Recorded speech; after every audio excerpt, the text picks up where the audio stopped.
may open a door of our message, so that we may proclaim the mystery of Christ, for which I reject. Pray that I may proclaim it here as I should. Be wise in the way you act toward outsiders. Make the most of every opportunity. Read Matthew chapter 11, verse 1. So, what will help you now to carry someone's burden is the amount of Christ that is in you. If you don't have Christ in you, you are not going to carry someone's burden. So a leader might come and say, Sister Nikita, the leader will come to you and say, and what you have to do is to say, you have been talking about this, but you are not feeling this deliverance. So some of the leaders are not going to tell you because they know the amount of Christ that is in you. And they know that you are mixing and mingling. You are half Satanist, you are half Christian. You are half Nanga, you are half Christian. So they are not going to bother themselves to come and tell you what they are facing. It's not like they don't have battles, they don't have battles, they have it. But they are not going to tell you. Because they know if they are going to tell you, sometimes you will die on the spot. Because of the amount of Christ that is in you. Not the amount of feelings. You have a lot of them. Feelings, you have a lot of them.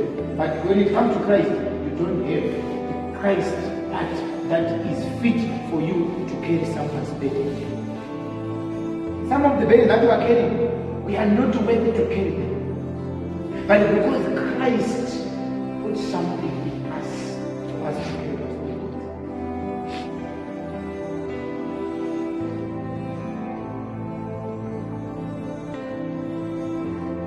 How did you get?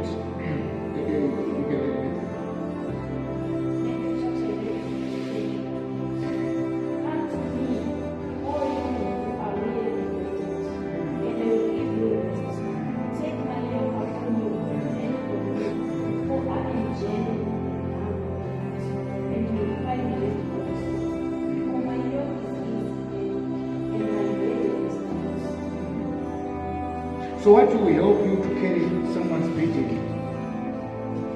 is the amount of Christ that is in you. The man or the leader is burdened, and you are doing nothing for you to lift that burden. What you are doing is just to complain. What you are doing and what you are good at is to point fingers.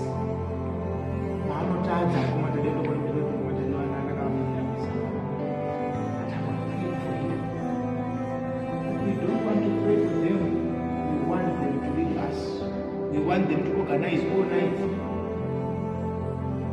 Yes, we were there now all night of outpouring.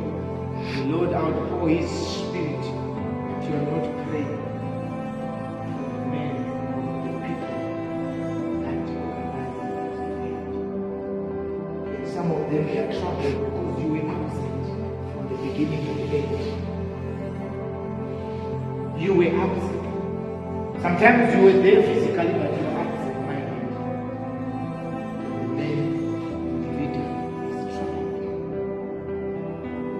Not because they want to be troubled, but because they are assigned to lead. But they are troubled. Their hearts are leading because of the people that they are leading. But the moment in time you are going to say, I'm going to pray for you today, the same person is barking. And the Lord is saying, listen, you are praying for this, yes, but listen to what he or she is doing. And the man of God is trying by all means, the leader is trying by all means to pray for everyone. But that same person, the same person that is go and finish.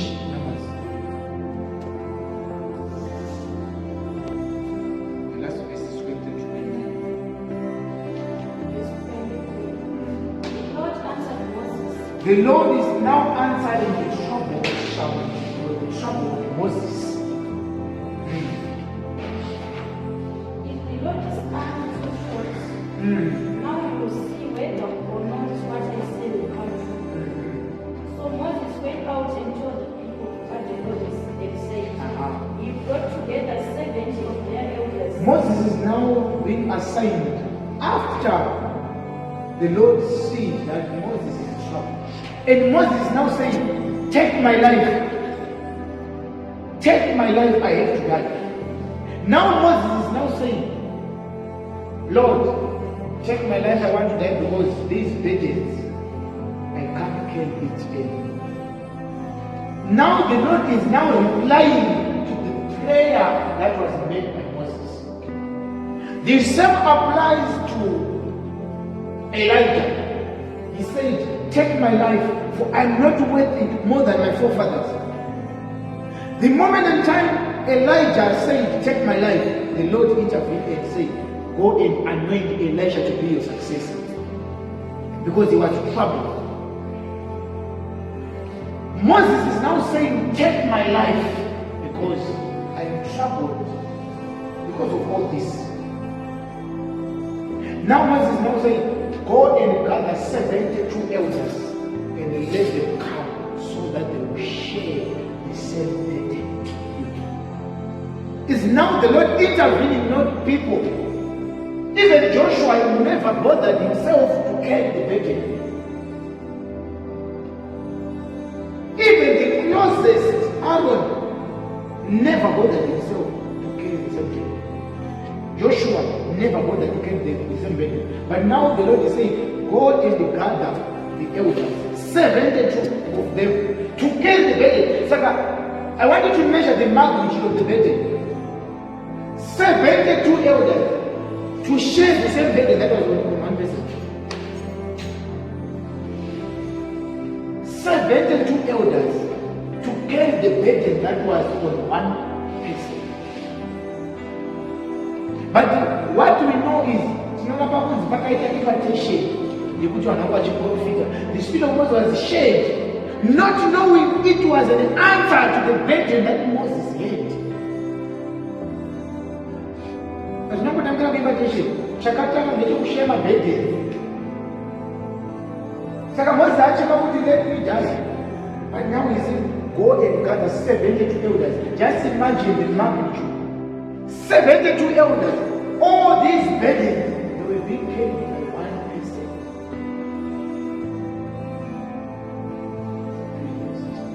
Then the Lord came down from the cloud and spoke with him, and he took some of the power of the Spirit that was on him and put it on the 70 elders. When the Spirit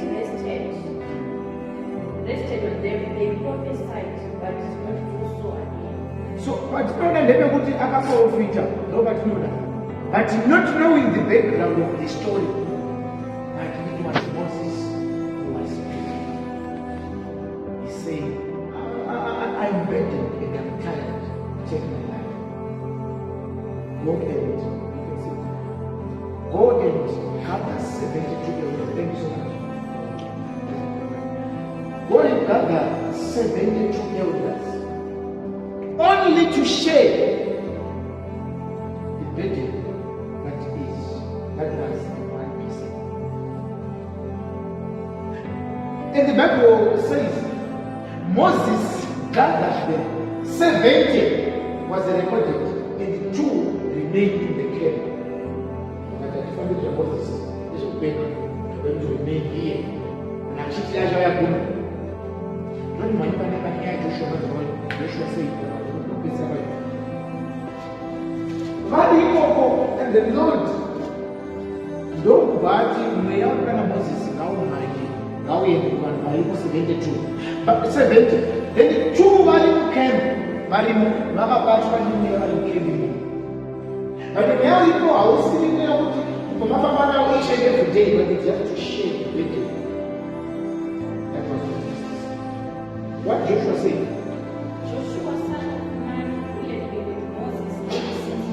Who has been with Moses since youth, but he he never bothered himself to carry the same burden of Moses. So we might be here together, not knowing the burden of your leader. You might be married, but not knowing the burden of your husband or your wife. You'll be together since Mashawa, but you never bothered yourself to ask Chikunetsa. Never bothered yourself to ask. And Joshua, Angaripo since you, but he never ever bothered himself to carry the same burden. What did he say? Spoke up and said, Moses, my Lord, stop them. Moses, my Lord, stop them. They are now prophesying because the burden is no longer in Moses. The burden has been shared among 700 elders, and they are now prophesying, just like Moses did. They are now prophesying all of them. But Joshua is now coming and saying, stop them. Moses is interested to see a troubled Moses. Joshua is interested to see a troubled Moses. Joshua is interested to see you, one. But now, Moses replied, Are you jealous for my sake? Are you jealous for my sake? Because you don't know that I am troubled. Are you jealous for my sake? You have been with me since you, but you never bothered yourself to ask what is troubling you. But only to come and say, stop them, they are prophesying. Stop them now.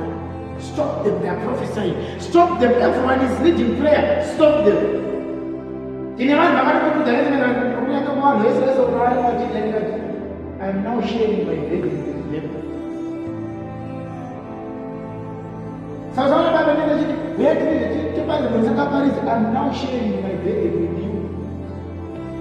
Because I might preach from day 1 to 6 lessons of I have to share the same burden with you. For you to go and prepare a sermon. And for you to prepare a sermon each and every day, but I have to share with you. And it is also this family, now you are like Joshua. He said, stop them. Why would I call the name of about what you are leading out of the name? Are you jealous for my sake?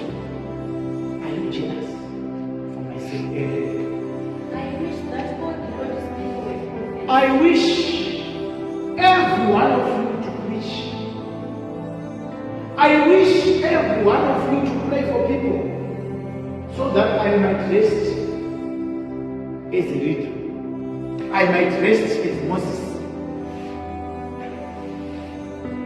So as Moses, what you have to do is to rest and allow them to do what they're going to do.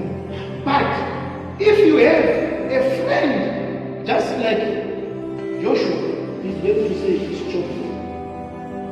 We are going to stop him. I'm going to stop him.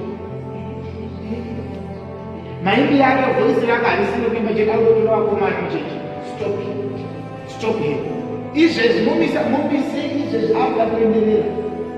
are you jealous for my sake? Are you jealous?